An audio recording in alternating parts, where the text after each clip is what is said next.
جی P S آن ہو جاتا ہے اور جی پی ایس آپ کو بتا دیتا ہے لوکیشن پوائنٹنگ کرتا ہے. وہ الفاظ ہے جو کسی مخصوص شخص یا چیز کی طرف اشارہ کرتا ہے. یہ مذکر کے لیے بھی استعمال ہوتا ہے اور مؤنث کے لیے بھی استعمال ہوتا ہے، لیکن عاقل کے لیے مبنی ہوتے ہیں، لیکن مثنیٰ اس کا مبنی نہیں، وہ معرب ہوتے ہیں. اب یہاں پہ تل کا نبراتن، تو دونوں میں صحیح کون ہے؟ دونوں میں یقیناً تل کا نبرانی کا، اور منصوب کس حالت آئے گا؟ زینی کا.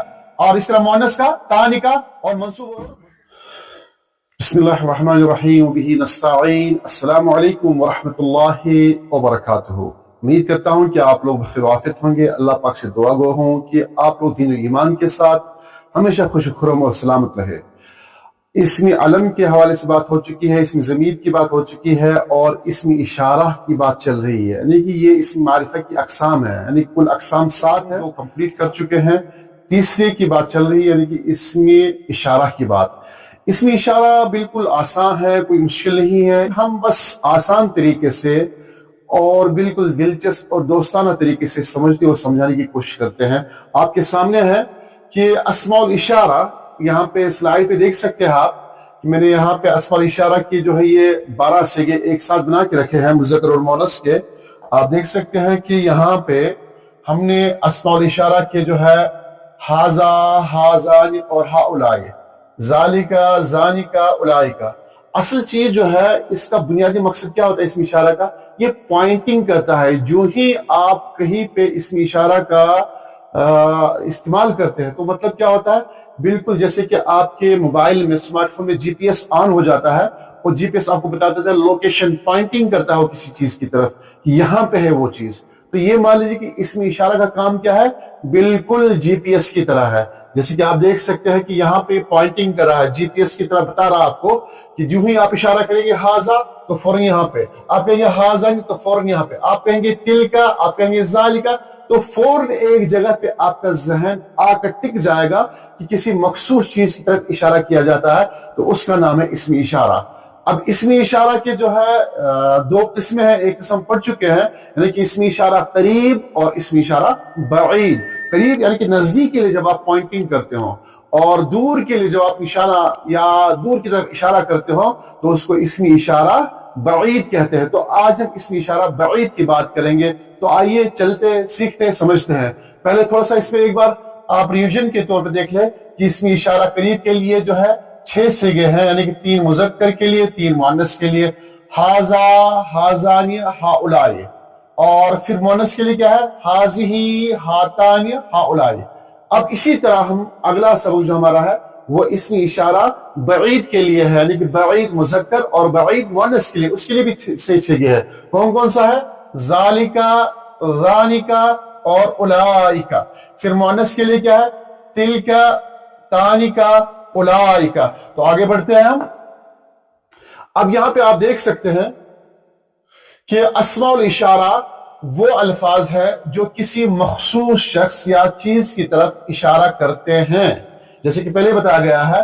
اور یہ اسماء اشارہ یہاں پہ آپ تھوڑا سا دیکھ لو گے کہ 88 کیا ہے. اصل میں النحو الواضحہ میں جو ہے جتنے سارے انہوں نے، شاید آپ کا اس طرف ذہن گیا ہو یا نہ گیا ہو، دھیان دیا یا نہ دیا ہو، یہ النحو الواضحہ کے مصنف جو ہے، مصنفین کہیے، انہوں نے جتنے سارے قواعد اس میں جمع کیے ہیں النحو الواضحہ میں، تو انہوں نے ہر قاعدے کے سامنے قاعدہ نمبر 1، قاعدہ نمبر 2، قاعدہ نمبر 3، تو یہاں پہ جو ہے ان کے اکارڈنگ یہ اس کتاب میں قاعدہ نمبر 88 ہے، یعنی کہ 88 ہے. تو بہرحال یہ ضمن بات آ گئی.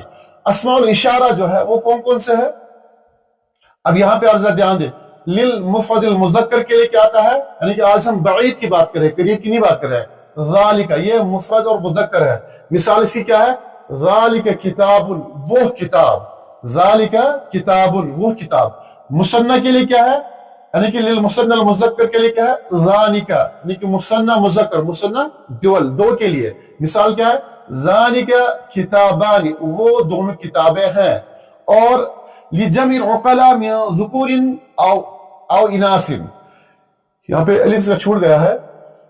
لجمع العقلاء من ذکور او اناث، یعنی کہ جمع مذکر اور جمع مؤنث دونوں کے لیے یکساں ایک ہی لفظ آتا ہے، وہ ہے اولئکا اور اولئکا.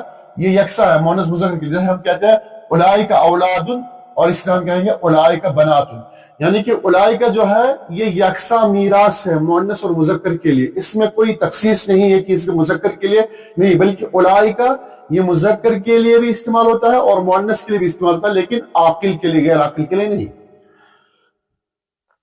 اب مفرد دیکھیں مؤنث کا، مفرد المؤنث کے لیے کیا تلک، یعنی کہ مثال دیکھیں اس کا، تلک شجرۃ، وہ درخت ہے، تلک مؤنث ہے، لہذا اس کا یعنی کہ جس پر اشارہ کیا جا رہا ہے وہ مؤنث ہے، تو دونوں میں مطابق لازمی ہے۔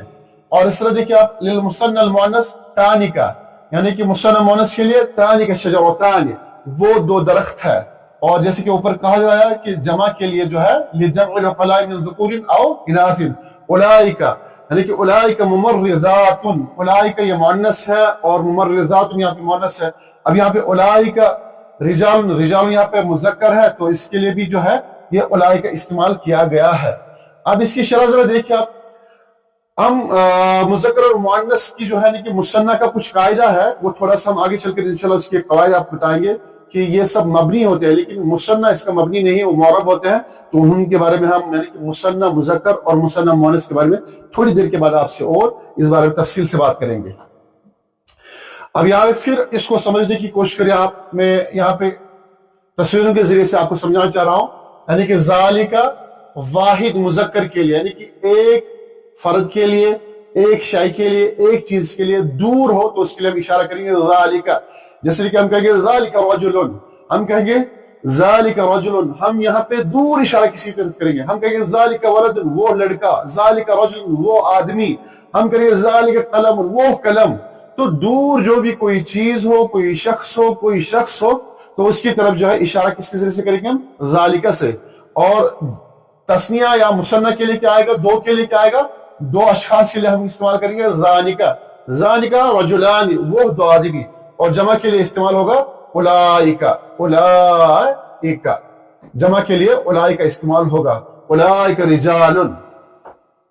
اب مؤنث کے لیے دیکھیں، پھر آپ ذہن میں آپ کے بیٹھ جائیے، اسماء الاشارۃ للبعید، کن کے لیے، مؤنث کے لیے، تلک یعنی کہ للمؤنث المفرد کے لیے، تلک بنتن یا تلک امراتن یا تلک فتاتن، اور تسنیہ کے لیے کیا آئے گا، تانک، تانک بنتان، تانک بنتان، اور جمع کے لیے کیا آئے گا، اولئک بناتن۔ اولئک یاد رکھیے گا کہ اولئک یہ مذکر اور مؤنث جمع اور عاقل کے لیے جو ہے یکساں ہے، یعنی کہ مذکر کے لیے بھی اولئک اور مؤنث کے لیے بھی اولئک ہی استعمال ہوگا۔ اب یہاں پہ ذرا آپ تھوڑا سا اپنے ذہن پہ زور ڈالیں کہ آپ یہاں پہ دیکھیں کہ ہم نے ایک ذہن میں ان چیزوں کو بٹھانے کے لیے تصویروں کے ذریعے سے آپ کے سامنے یہ کچھ الفاظ، چھوٹے چھوٹے جملے رکھے ہیں۔ اب یہاں پہ دیکھیں ذالک قلم، تلک قلم، قلم چونکہ مذکر ہے، اور یہاں پہ جملے میں بتائیے صحیح کون سا ہے، ذالک قلم صحیح ہے یا تلک قلم صحیح ہے؟ تو صحیح کیا ہے، یہاں پہ صحیح ہے ذالک قلم، تلک قلم غلط ہے، کیونکہ تلک مؤنث کے لیے استعمال ہوتا ہے، اور قلم چونکہ یہ مذکر ہے اس کے لیے تلک استعمال نہیں ہوگا۔ پھر یہاں پہ دیکھیں ذالک مبرات، یعنی کہ جسے ہم قلم شارپ کرتے ہیں نا، تو اس کے لیے ذالک مبرات۔ اب یہاں پہ تلک مبرات، تو دونوں میں صحیح کون ہے، دونوں میں یقیناً تلک مبرات صحیح ہے، کیونکہ یہ مؤنث ہے، اور وہاں پہ ہم نے ذالک مذکر کا جو ہے اس میں اشارہ کسے کا استعمال کیا ہے وہ غلط ہے۔ پھر آگے دیکھیں آپ، ذالک کتاب، تلک کتاب، میں نے اس سے پہلے بھی کہا تھا پچھلے والے لیکچر میں کہ کتاب اردو زبان میں مؤنث ہے لیکن عربک میں یہ مذکر ہے، لہٰذا یہاں پہ ذالک کتاب صحیح ہے اور تلک کتاب غلط ہے۔ تلک کتاب کہنا سراسر غلط ہے، کیونکہ کتاب مذکر ہے اور تلک مؤنث کے لیے استعمال ہوتا ہے۔ پھر آگے دیکھیں آپ، بیع کو عربی میں حقیبتن کہتے ہیں، یہاں پہ لکھا ہے ذالک حقیبتن، یہاں پہ لکھا ہے تلک حقیبتن، لیکن دونوں جملوں میں سے ایک صحیح ہے ایک غلط ہے، اور حقیبتن چونکہ مؤنث ہے، تلک مؤنث ہے تو یہ صحیح ہے، اور یہاں پہ یہ ذالک حقیبتن غلط ہے، کیونکہ ذالک تب یہاں پہ استعمال ہوتا اگر آگے اسم جو ہے کہ مشار الیہ اگر یہاں پہ مذکر ہوتا، لیکن چونکہ مشار الیہ یہاں پہ مذکر نہیں ہے، مؤنث ہے، تو لہٰذا ذالک حقیبتن کہنا سراسر غلطی ہے۔ اور ذالک دفتر، دفتر کہتے ہیں رجسٹر کو، اور تلک دفتر، اب ان دونوں میں صحیح کون ہے؟ چونکہ دفتر مذکر ہے، ذالک مذکر ہے، تو یہ صحیح ہے اور یہ یہاں پہ غلط ہے، تل کے دفتر کہنا سراسر غلطی ہوگی۔ اب یہاں پہ جو ہے اسکیل باکس، یعنی کہ جس میں ہاں آپ کے پینسل یا کچھ پینسل پین وغیرہ رکھتے ہیں، جیومیٹری باکس جس کو کہتے ہیں، اس کو عربک میں کیا ہے؟ مقلمتن کہتے ہیں، مقلمتن، یعنی کہ وہ باکس، وہ چھوٹا سا صندوق جس میں ہم پین اور پینسل رکھتے ہیں، اس کو عربک میں کیا کہتے ہیں؟ مقلمتن۔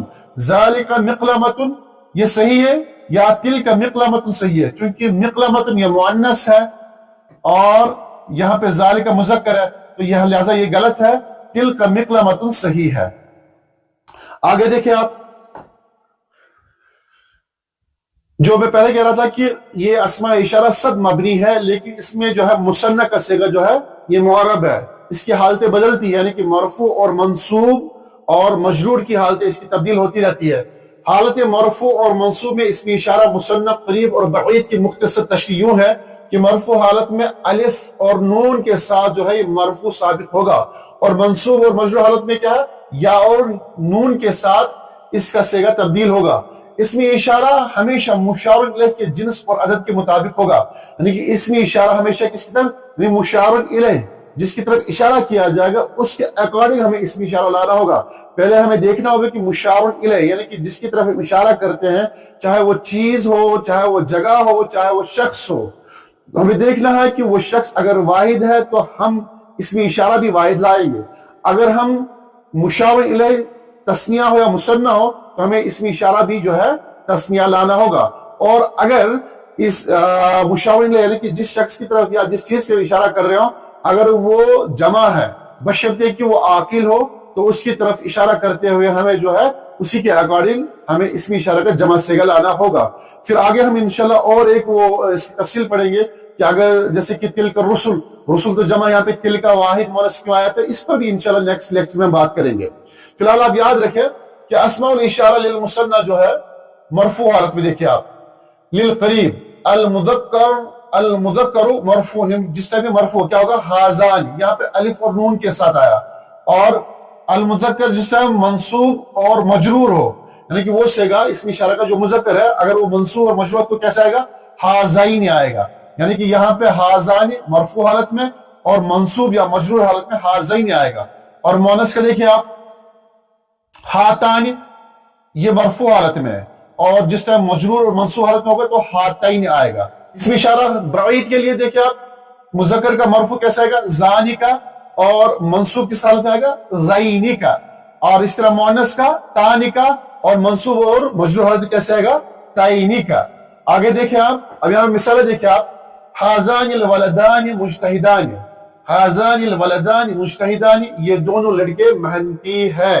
اب یہاں پہ جو ہے ہاذان یہ مرفوع ہے، مبتدا ہے، ہاذان یہاں پہ مرفوع مبتدا ہے، اور آگے دیکھیں آپ اسی کو ہم جو ہے منصوب بنائیں گے، رأیت ہاذین الولدین، میں نے ان دونوں لڑکوں کو دیکھا، یہاں پہ ہاذین منصوب ہے، مفعول بھی ہے، رأیت ہاذین ہو گیا، یعنی پہلے ہاذان تھا لیکن جب یہ مفعول ہو گیا تو ہم نے کہا رأیت ہاذین، تو یہاں پہ یہ مفعول ہو گیا اور منصوب حالت میں ہے۔ مؤنث کی دیکھیں آپ، ہاتان البنتان جمیلتان، یہ دونوں لڑکیاں خوبصورت ہیں، ہاتان یہاں پہ کیا ہے؟ یہ مرفوع ہے، اور آگے دیکھیں اسی جملے کو، وَعُجِبْتُ بِهَاتَيْنِ الْبِنْتَيْنِ، میں ان دونوں لڑکیوں سے متاثر ہوا۔ کیا ہے؟ ہاتین یہاں پہ مجرور ہے، یعنی کہ بی یہاں پہ جو ہے حرف جر ہے، اس وجہ سے مجرور ہے، پہلے کیا تھا؟ منصوب، اور یہاں پہ مثال کس کی ہے؟ یہ مجرور کی ہے، وَعُجِبْتُ بِهَاتَيْنِ الْبِنْتَيْنِ۔ اور آگے دیکھیں آپ، مذکر مثنی اسم اشارہ بعید کی مثال دیکھیں آپ، مرفوع کی حالت میں کہ زانکہ، اور زانکہ اس طرح بھی کبھی کبھی لکھتے ہیں، یعنی کہ یہ کاف اصل میں ہے اس طرح، لیکن بسا اوقات آپ بعض کتابوں میں اس طرح بھی دیکھیں گے، لیکن بہتر یہ ہے کہ زانکہ جو ہے کاف کے بغیر اس دم کے، یعنی کہ یہاں پہ اس طرح جو کاف لکھتے ہیں نا اردو میں، اس طرح نہیں، عربک میں اس طرح لکھا جائے گا، عربک میں اس طرح لکھا جاتا ہے۔ تو یہاں پہ دیکھیں آپ، منصوب مجرور حالت میں زینی کا، یعنی کیا ہے مثال اس کی دیکھیں آپ، یعنی کہ زانکہ اور زینی کا۔ اب مثال دیکھیں آپ، ذالک رجلان طبیبان، وہ دونوں مرد ڈاکٹر ہیں۔ اب یہاں پہ ذالک جو ہے یہ مرفوع ہے، مبتدا ہے۔ پھر یہاں پہ دیکھیں اعرف زینک الرجلین، میں ان دونوں مردوں کو جانتا ہوں، یہاں پہ زینی کا جو ہے منصوب ہے یہ، کیونکہ یہ مفعول بن رہا ہے. مؤنث مثنیٰ کو تانکا منصوب مجرور تعینکا، اور مثال اس کی کیا ہے؟ تانک البنتان معلمتان، وہ دونوں لڑکیاں استاد ہیں یا معلمہ ہے. تانکا مرفوع ہے یہاں پہ، اور اب اسی کو دیکھیے منصوب حالت میں رأیت تینک البنتین، میں نے ان دونوں لڑکیوں کو دیکھا. اب یہاں پہ تینک منصوب ہے. تو یہ مختصر وضاحت اور تشریح کے بعد جو ہے آپ اس بات کو سمجھ چکے ہوں گے کہ اسمی اشارہ قریب اور اسمی اشارہ بعید یہ بنیادی طور سے جب ہم کسی چیز کی طرف، کسی شخص کی طرف، کسی جگہ کی طرف ہم اشارہ کرتے ہیں تو اس وقت جو ہے ہم اسمی اشارہ کا استعمال کرتے ہیں اپنی تحریر میں، اپنی تقریر میں، اپنی کلام میں، اپنی گفتگو میں. تو اس کو جتنا آپ استعمال کرتے رہیے اور اس کو لکھتے رہیے. اور آپ سے التماس یہ ہے کہ ہماری اس چینل کو سبسکرائب کریں، اپنے دوستوں اور اپنے رفقا کے درمیان شیئر کریں، اور اپنی آراء سے ہمیں ضرور نوازیے گا. نیکسٹ ویڈیو تک آپ سے اجازت چاہیے. اللہ ہم سب کا نگہبان. السلام علیکم ورحمۃ اللہ وبرکاتہ. نلتقي ولنقرأ ولنرتقي وفي الجنة نلتقي ننتظر الحفل العظيم وعدو مولانا الكريم.